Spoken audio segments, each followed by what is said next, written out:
राज्याला दुहेरी हवामानाचा फटका।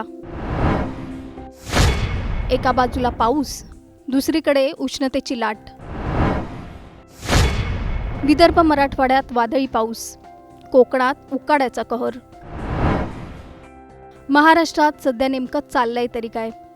एका भागात विजांचा कडकडाट आणि पावसाचा अंदाज, तर दुसऱ्या भागात जीव घुसमटवणारी उष्णतेची लाट। हा निसर्गाचा इशारा आहे का, की बदलत्या हवामानाचं गंभीर चित्र? राज्यात नेमका कुठे पाऊस पडणार आणि कुठे तापमानाचा पारा आणखी चढणार? आणि सर्वात महत्त्वाचं, या बदलत्या हवामानाचा फटका नेमका कुणाला बसणार? याचा सविस्तर आढावा या व्हिडिओतून आपण घेणार आहोत। त्यासाठी हा व्हिडिओ शेवटपर्यंत पहा आणि टाइम्स नाऊ मराठीला लाईक, फॉलो आणि सबस्क्राईब करा।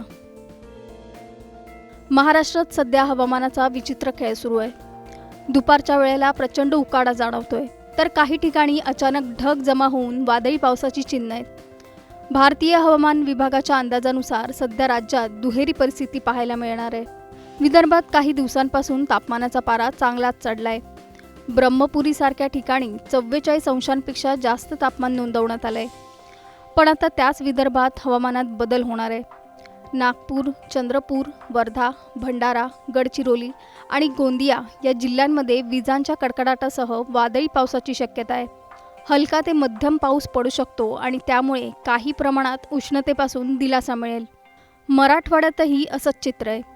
नांदेड, लातूर आणि धाराशिव या भागांमध्ये ढगाळ वातावरणासह विजांच्या कडकडाटाचा अंदाज आहे। वादळी वारे आणि अचानक येणारा पाऊस यामुळे नागरिकांनी सावध राहण्याची गरज आहे। पण दुसरीकडे कोकणात परिस्थिती पूर्णपणे वेगळी असणार आहे। मुंबई, ठाणे, रायगड, रत्नागिरी आणि सिंधुदुर्ग या भागांमध्ये पुढील 3 दिवस उष्णतेची लाट जाणवणार आहे। हवामान विभागाने यासाठी येलो अलर्ट जारी केला आहे। तापमान जरी थोडं स्थिर असलं तरी हवेतील आर्द्रतेमुळे उकाडा अधिक त्रासदायक ठरणार। घाम, अंगाला चिकटणारी हवा आणि असह्य उष्णता यामुळे नागरिकांना मोठा त्रास सहन करावा लागणार आहे। हवामानातील हा बदल का होतोय याचं कारणही समोर आलंय।